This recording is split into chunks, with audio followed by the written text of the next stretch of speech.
Sorry for the cliché, but I think this Italian car is a very cool car. In the game, the car I really like to drive is the Zonda Cinque. I love Italian cars. It's like you are flying.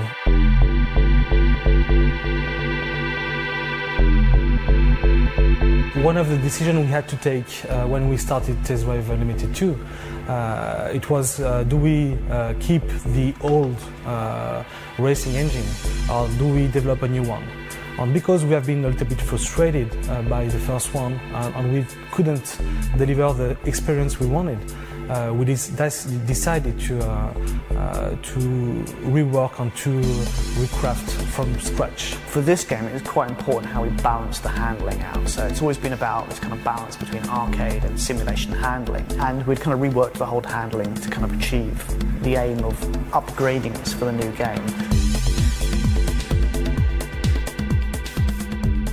To achieve that, what we wanted to do is to have a basis of the physics engine as realistic as possible, so everything is simulated.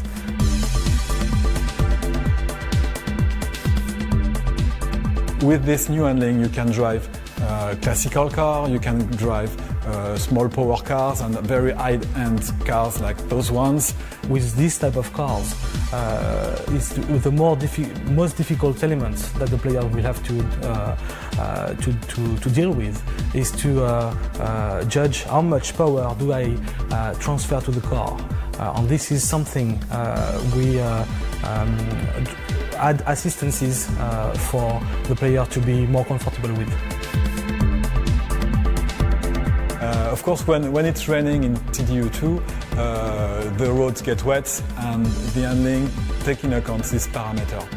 It changes the way the grip on the tires are in contact with the road. We had to simulate that as close to the reality as possible. So it's take very large variety of different cars, different handling, different kind of surface that you go on, and weathers. What we have now, it's 90 plus cars. So the beta side of things was an interesting one. I mean, we went into that with, you know, a couple of kind of things we chiefly wanted to achieve.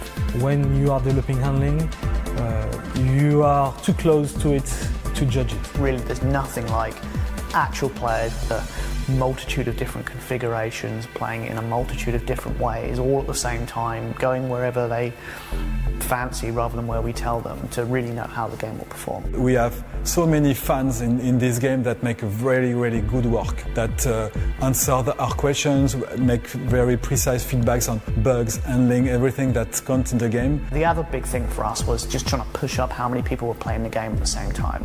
Look what happened in the real world, because there's only so many people you can get internally playing it, even with a nice large test group. It's nothing compared to a real world play environment, so it helped us kind of emulate that.